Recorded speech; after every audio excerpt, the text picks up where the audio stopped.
మన పేగుల్ని ఇంటెస్టైన్స్ ని రెండవ మెదడు అంటాం. Second brain of the body. ఎందుకు అంటే ఇక్కడ ఉండేది బ్రెయిన్ లో ఉండేది సెంట్రల్ నర్వస్ సిస్టమ్. పేగుల్లో ఎంటరిక్ నర్వస్ సిస్టమ్ అని ప్రత్యేకమైన నరాలు ఉంటాయి పేగుల్లోనే.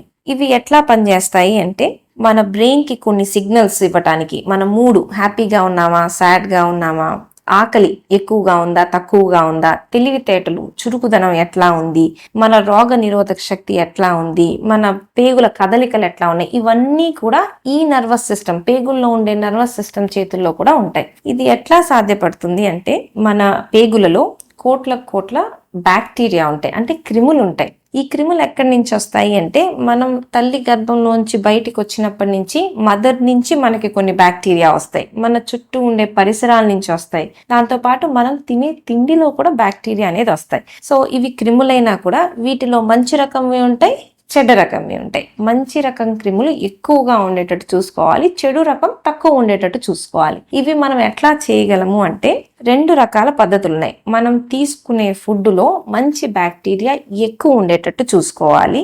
ఇవి ఏ ఫుడ్ అంటే పులిచిన పదార్థాలు. ఇప్పుడు మనం దోశలు, ఇడ్లీలు చేసామనుకోండి, రాత్రంతా పులవ పెడతాం కదా, సో వాటిల్లో ఉండే బ్యాక్టీరియా మన బాడీకి అవసరమైనది. దీంతో పాటు చద్దన్నం, పులిచిన పెరుగు, మజ్జిగ, మొలకొచ్చిన గింజలు, వీటన్నిటిలో మనకు అవసరమైన బ్యాక్టీరియా అనేది బాగా ఎక్కువగా ఉంటుంది. వీటన్నిటిని ప్రోబయాటిక్స్ అంటాం, హెల్తీ బ్యాక్టీరియా.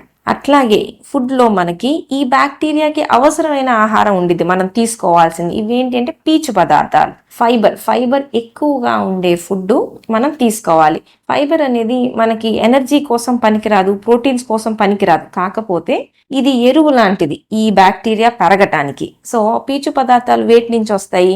ముడి బియ్యం, మిల్లెట్స్, ఫ్రూట్ జ్యూసెస్ కాదు, ఫ్రూట్ లాగానే తీసుకోవాలి. వెజిటబుల్స్, ఆకుకూరలు, వీటన్నిటిలో పీచు పదార్థం ఎక్కువగా ఉంటుంది. వీటి వల్ల కూడా మనకి హెల్తీ బ్యాక్టీరియా ఎక్కువగా ఉంటుంది. సో మనం డైట్ ఇట్లా మార్చుకుంటే డిప్రెషన్ లాంటివి తక్కువగా ఉంటాయి, వెయిట్ ఎక్కువగా పెరగకుండా ఉంటాం, తెలివితేటలు, వయసు పెరుగుతున్నా కూడా తెలివితేటలు అనేది చాలా షార్ప్ గా ఉంటాయి. సో మనం తీసుకునే ఆహారం, పొట్టలో ఉన్న బ్యాక్టీరియా చాలా ఇంపార్టెంట్ మెదడు కోసం.